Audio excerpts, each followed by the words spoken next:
the Germans on one side shooting at you, and you just perk your head up a little bit, bingo, then they shoot again, and that's, so we moved very, very slow. We didn't go fast because the hedgerows were hard.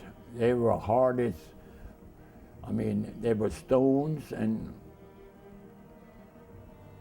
weeds and trees, and you just had a hard time. You had to just crawl over and roll it down, and then run along the hedgerows all along. That's so. Captain Simmons got shot.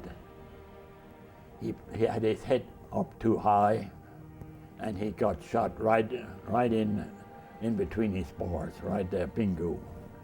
He split his helmet open. That put a damper to our company. And then the next day, the sergeant said, "Fitterling, you have to take the squad," because all of the big boys were wounded or killed. I took the squad, and they had orientation on how to have them to set up. The sergeant says, "Now you go, set up your BR team first, up at the corner, and then line them up down through." I set up the BR team, and then the riflemen down through, and I was the last one.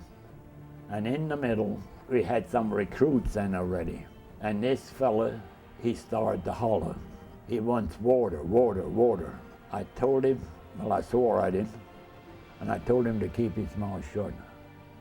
But he didn't. I told him, I said, "Dig your foxhole, and when I'm finished with my foxhole, I'll come up.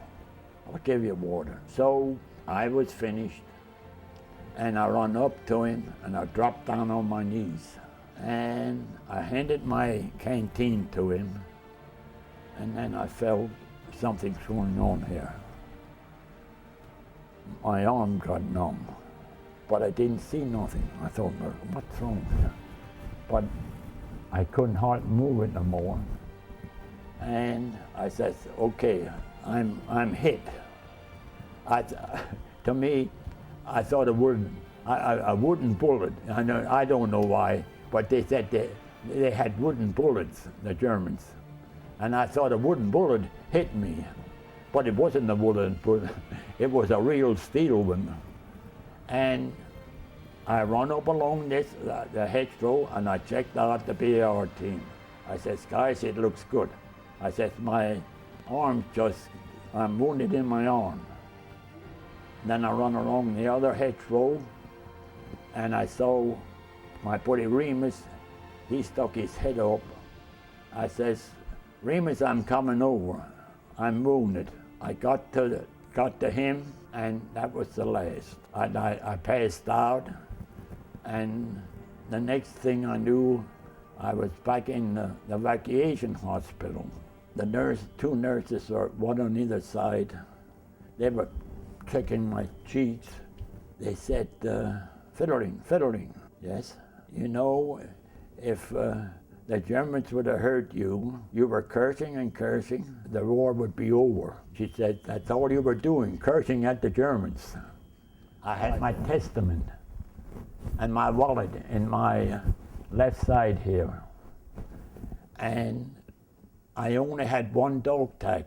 So I don't know if the dog tag and the wallet and my testament directed the bullet about 1/8 of an inch away from the main artery.